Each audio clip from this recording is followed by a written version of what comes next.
মাননীয় প্রধান উপদেষ্টা যেমন লঞ্চিংয়ের সময় ওনার বক্তৃতায় বলেছেন জুলাই পুনরুত্থানের কথা, এবং পুনরুত্থান বলতে আসলে উনি কী বুঝিয়েছেন? উনি বুঝিয়েছেন যে জুলাই আমাদের সবার মধ্যেই ছিল। জুলাই মাস এসে আমাদেরকে স্মরণ করিয়ে দিচ্ছে যে জুলাইকে আবার জাগিয়ে তুলতে হবে। জাগিয়ে তোলার অর্থ হচ্ছে জুলাই ঐক্য। আমরা যেরকম 2024-এ এক হয়েছিলাম, আবার এক হওয়া, এবং সেই ঐক্যের জন্য একটা দিন ঘোষণা করেছে। আপনারা জানেন যে অগাস্টের 5 তারিখ মানে জুলাই 36, সেটা হচ্ছে আমাদের জুলাই গণ অভ্যুত্থান দিবস, এবং ওই দিবসে সবচেয়ে বড় অনুষ্ঠানটা হবে। এছাড়া আরেকটা বিশেষ দিবস ঘোষণা করা হয়েছে, আপনারা জানেন 16ই জুলাই, জুলাই শহীদ দিবস, যেদিন থেকে শহীদ হওয়া শুরু হলো আবু সাইদ, ওয়াসিম, শান্ত, ওমর ফারুক এবং এরা প্রত্যেকেই। এই 2 দিনের বাইরেও জুলাইয়ের 14 থেকে আমাদের মেজর ইভেন্ট কিক অফ করছে। জুলাই 14 হচ্ছে জুলাই উমেন্স ডে।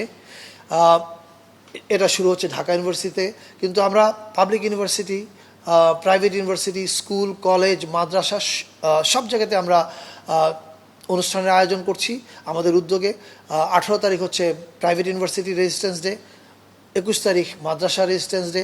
এছাড়া আমাদের যে রেমিটেন্স যোদ্ধা আছেন যারা প্রবাসী, তারা, দিনমজুর, রিক্সাওয়ালা, ডাক্তার, নার্স, শিক্ষক প্রত্যেকেই আমাদের এই পুরো কর্মসূচির মধ্যে অন্তর্ভুক্ত। আপনারা ক্যালেন্ডারটা হয়তো আজকে বিকালের মধ্যেই মাননীয় প্রধান উপদেষ্টা প্রেস উইং থেকে লঞ্চ করা হবে, তখন আপনারা পেয়ে যাবেন। আপনার কিউআর কোডটা স্ক্যান করলেই পুরো মাসের প্রোগ্রামের তালিকা দেখতে পাবেন।